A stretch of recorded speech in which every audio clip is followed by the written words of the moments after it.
There is something sitting in your kitchen right now, or perhaps in a bag at the back of your pantry, that your great-grandmother understood in a way that most of the modern world has completely forgotten. A small, wrinkled fruit, dark and sweet, that the sages of Israel called one of the most spiritually charged foods in all of creation. And tonight, before you go to sleep, I am going to teach you how to use it in a way that has been practiced quietly in Jewish homes for centuries. A practice rooted not in superstition, not in folklore, but in the deepest layers of Torah, Talmud, and the Zohar, the foundational text of Kabbalah. My name is Rabbi Shlomo Katz. I am 71 years old. I was born in Tzfat, Safed, in the north of Israel, the city the ancient Kabbalists chose as their home, the city where the air itself seems to carry the memory of sacred study.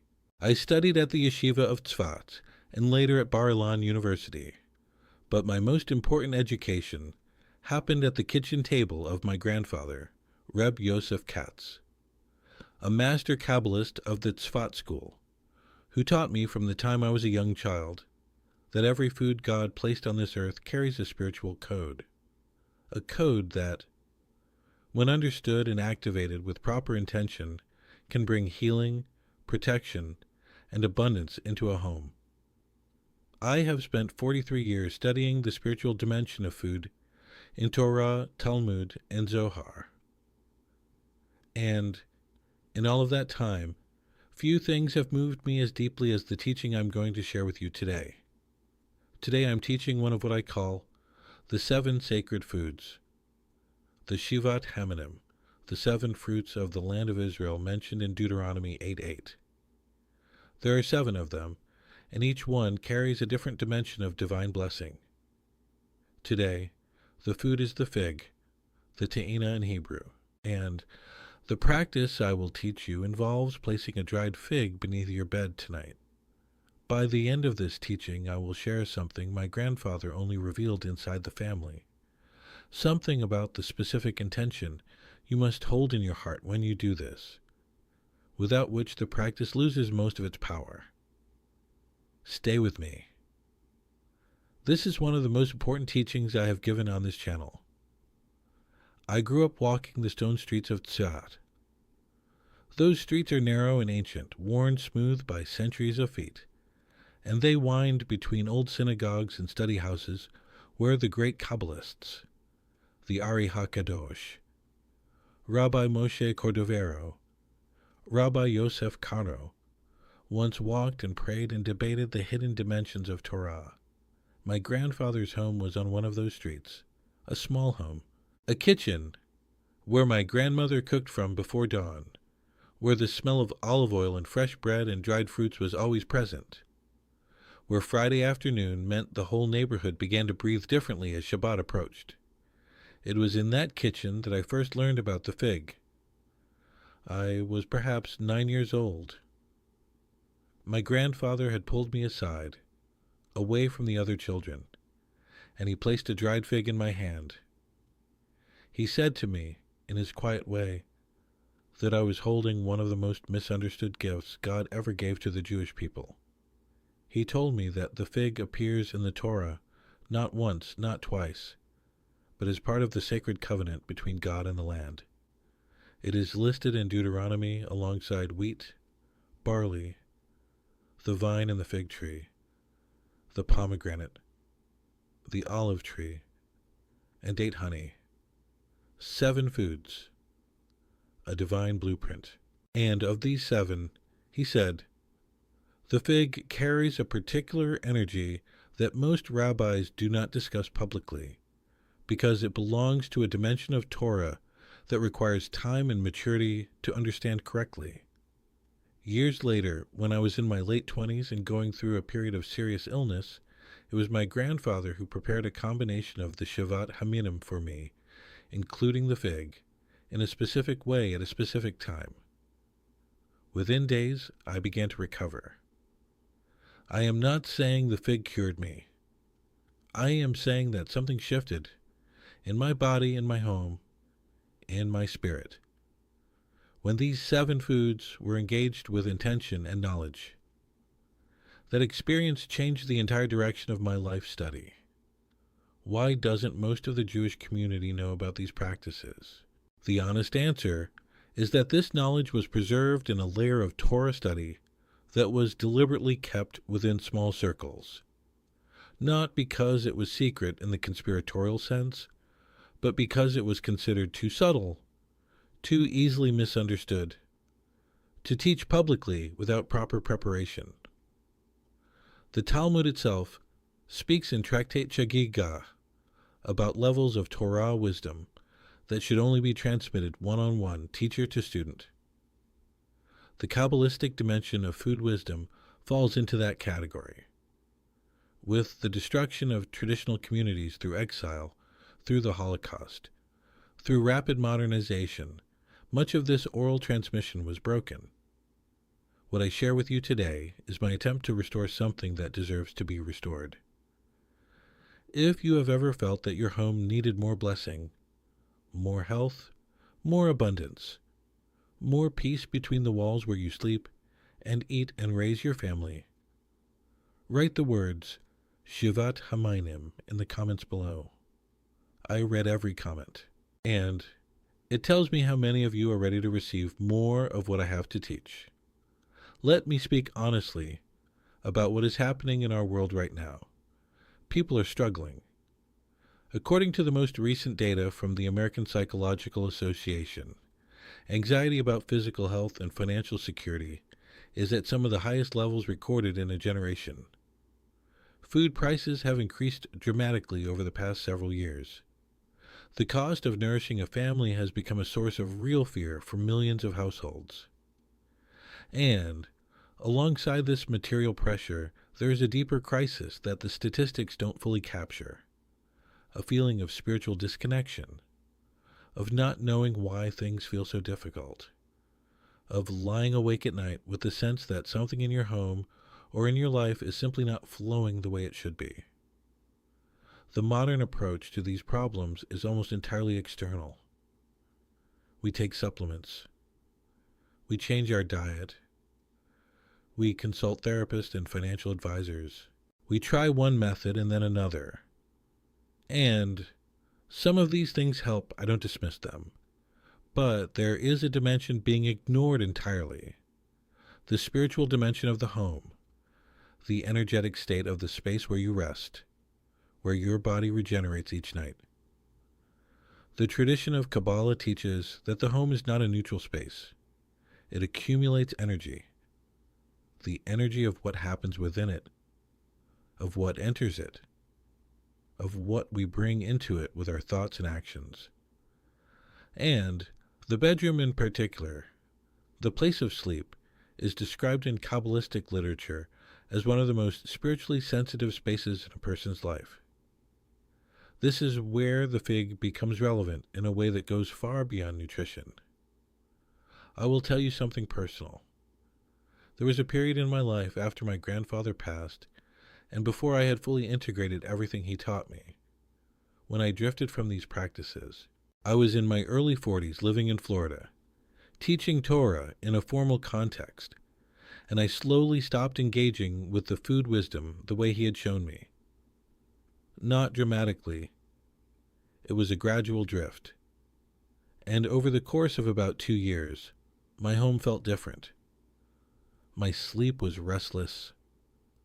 There were tensions with my wife, tensions with my health, a feeling of blocked parnasah, that is, blocked sustenance, the sense that what I was pouring out was not returning. It took me a long time to make the connection. When I returned to the practices, including the specific engagement with the 7 sacred foods, things began to move again. I share this not to claim magic. I share it because the tradition consistently teaches that these foods, when ignored, do not simply sit neutral. They represent a relationship, and relationships that are neglected have consequences. What I discovered through years of study is that this is not an isolated practice. It is part of a complete system. 7 sacred foods that work together as a code, a divine blueprint embedded in the Torah itself. Today, I am sharing the fig, one of those 7, but understand that each becomes more powerful when understood alongside the others. The fig, te'ena in Hebrew, is listed in the Shivat HaMinim, the 7 fruits of Israel, in Deuteronomy 8:8, where the Torah describes the bounty of the promised land. But the fig appears much earlier in the sacred texts. In Genesis 3:7, after Adam and Eve ate from the tree of knowledge, it is the fig leaf they used to cover themselves. The very first time in the Torah that a plant is used in connection with human consciousness and transformation. Many of the great commentators, including Rashi and Nachmanides, note that this was not accidental. The tradition teaches that the tree of knowledge itself may have been a fig tree, which is why the fig carries in its essence a connection to the moment of the greatest human transformation in sacred history. The Talmud, in Tractate Bereshot 40a, records a debate among the sages about which tree the tree of knowledge was, and Rabbi Nehemiah identifies it as the fig. The Zohar, the foundational text of Kabbalah, composed in the tradition of Tzfat, speaks of the fig as carrying the quality of tikkun, spiritual repair. Tikkun is the Kabbalistic principle that certain actions, certain objects, certain intentions can repair what has been broken in a soul, in a home, in a relationship. The fig, because of its connection to the original moment of human separation from divine wholeness, is said to carry within it a seed of that repair. This is why my grandfather taught that the fig is not simply food for the body. It is food for the energetic structure of a person's life. Now let me teach you the practice. This practice is done at night, within 1 hour of when you intend to go to sleep. The day of the week matters. The most powerful days, according to the tradition, are Sunday night, which in the Jewish calendar is the beginning of the week, or Thursday night, which the Kabbalists associated with preparation and abundance. Friday night, the beginning of Shabbat, is sacred in a different way and requires different practices. For this particular ritual, choose a Sunday or Thursday night when your mind is relatively calm. Before you begin, your state of mind is essential. The Talmud in Tractate Bereshot teaches that the words and intentions we carry into sleep follow us through the night. My grandfather was very clear about this. If you perform this practice while distracted, while anxious, while arguing with someone in your mind, it will not achieve what the tradition says it can achieve. Take 3 slow, deliberate breaths before you begin. Let whatever weight you are carrying today be set aside for these few minutes. This is not difficult. It's simply a choice of attention. You will need a dried fig, 1 single dried fig, of good quality, not processed with excessive sugar or preservatives. If you can find organic dried figs, use those. You will need a small piece of white cloth. White is associated in Kabbalah with the quality of chesed, divine loving kindness, and with purity of intention. A square of white fabric, roughly the size of your palm, is sufficient. And you will need a moment alone in your bedroom. Even 2 or 3 minutes is enough. Hold the dried fig in your right hand. In Kabbalah, the right hand is associated with the sephira of chesed, loving kindness, the outflowing of blessing. Before you do anything else, recite the blessing over fruit. Baruch Yatah Adonai, Eloheinu, Melech Haolam Borei, Pri Hayetz. Blessed are you, Lord our God, King of the universe, who creates the fruit of the tree. This blessing is from the Talmud, Tractate Bereshot, and it is not ceremonial. It is an activation. When you pronounce it with attention, You are connecting the physical object in your hand to its source in the divine order. You do not eat the fig at this moment. You hold it. You speak the blessing, and you feel, if you can, a sense of gratitude for what you are about to do. Then, holding the fig in the white cloth, you speak, out loud or in a firm whisper, your specific intention. Not a list of demands. An intention. The difference is important. A demand is self-centered. An intention is in alignment with what is already trying to flow into your life.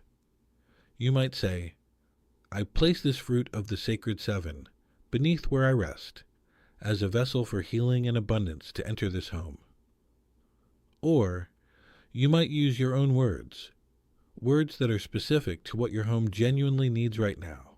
My grandfather always said that the most powerful version of this intention includes 3 elements: acknowledgement of where the blessing comes from, a specific request, and gratitude in advance, thanking before you have received, which the tradition teaches opens the channel more completely than any other posture.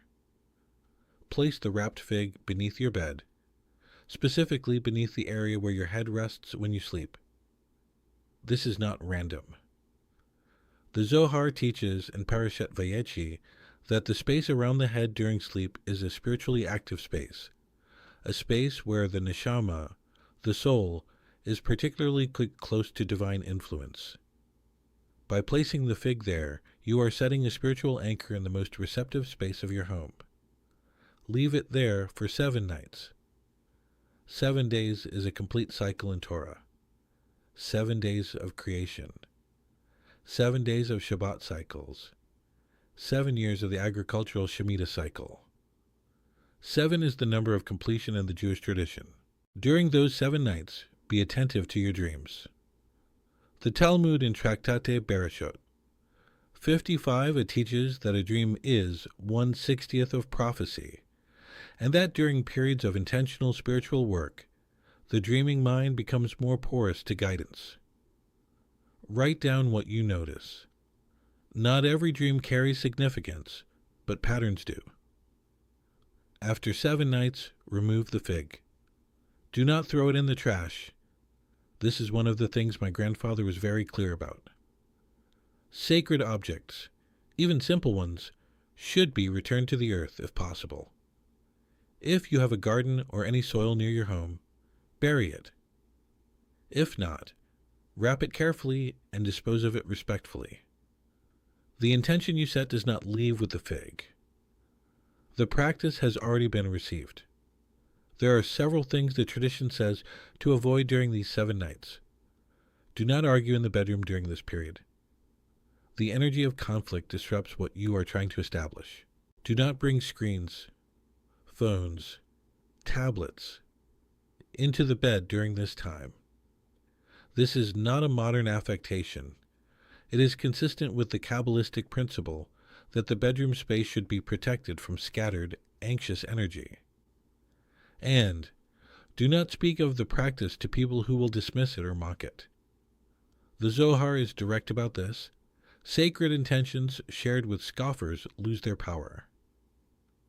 This is not about secrecy for its own sake.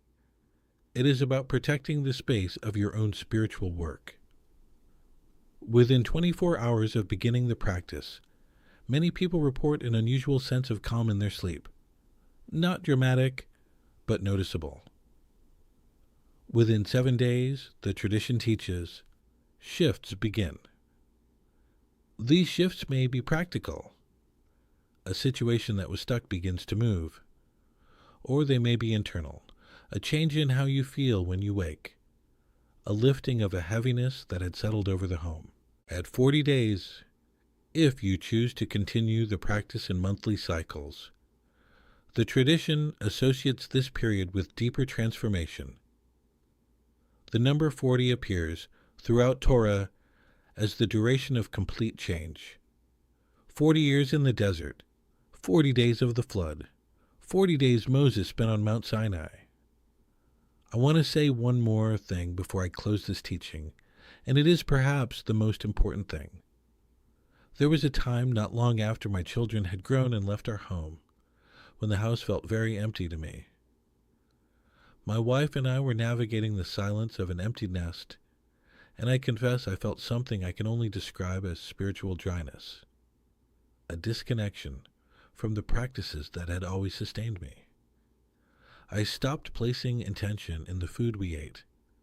I stopped engaging with the Shivat HaMinim in the conscious way my grandfather had taught me. And the home felt it. The walls felt it, if that makes any sense to you. It took my wife, actually, who reminded me one Friday afternoon. She said, "Shlomo, the kitchen used to feel alive and now it feels like any other kitchen." That was the turning point for me. We are living through a moment in history where the speed of modern life pulls us away from the deep, slow practices that have sustained human beings through every generation of difficulty. The economic pressures, the health anxieties, the fractures in family and community, none of these are new in the history of the Jewish people or of humanity. What is new is the speed at which the remedies of the tradition are being forgotten. My grandfather spent his entire life organizing these 7 teachings into a complete system. It took me decades to understand how deeply they connect, how the fig relates to the olive, how the date relates to the wheat, how the full system creates something no single practice can create on its own. What I want you to take from today is this. The fig that has been sitting in your pantry, or that you can purchase tomorrow for almost nothing, is not merely a food. It carries a spiritual signature that the Torah recognized, that the sages of the Talmud discussed, that the Kabbalists of Tzfat encoded into practices that have quietly sustained Jewish homes for centuries. The practice of placing a dried fig beneath your bed, done with sincere intention and gratitude and the correct blessing, is a way of saying to the divine order, I am paying attention. I know that the material and the spiritual are not separate. I am ready to receive what is trying to reach me. Use this knowledge with good intention. Use it with gratitude for the tradition from which it comes, and use it with patience, not demanding a result on your own timeline, but opening yourself to what the tradition consistently teaches.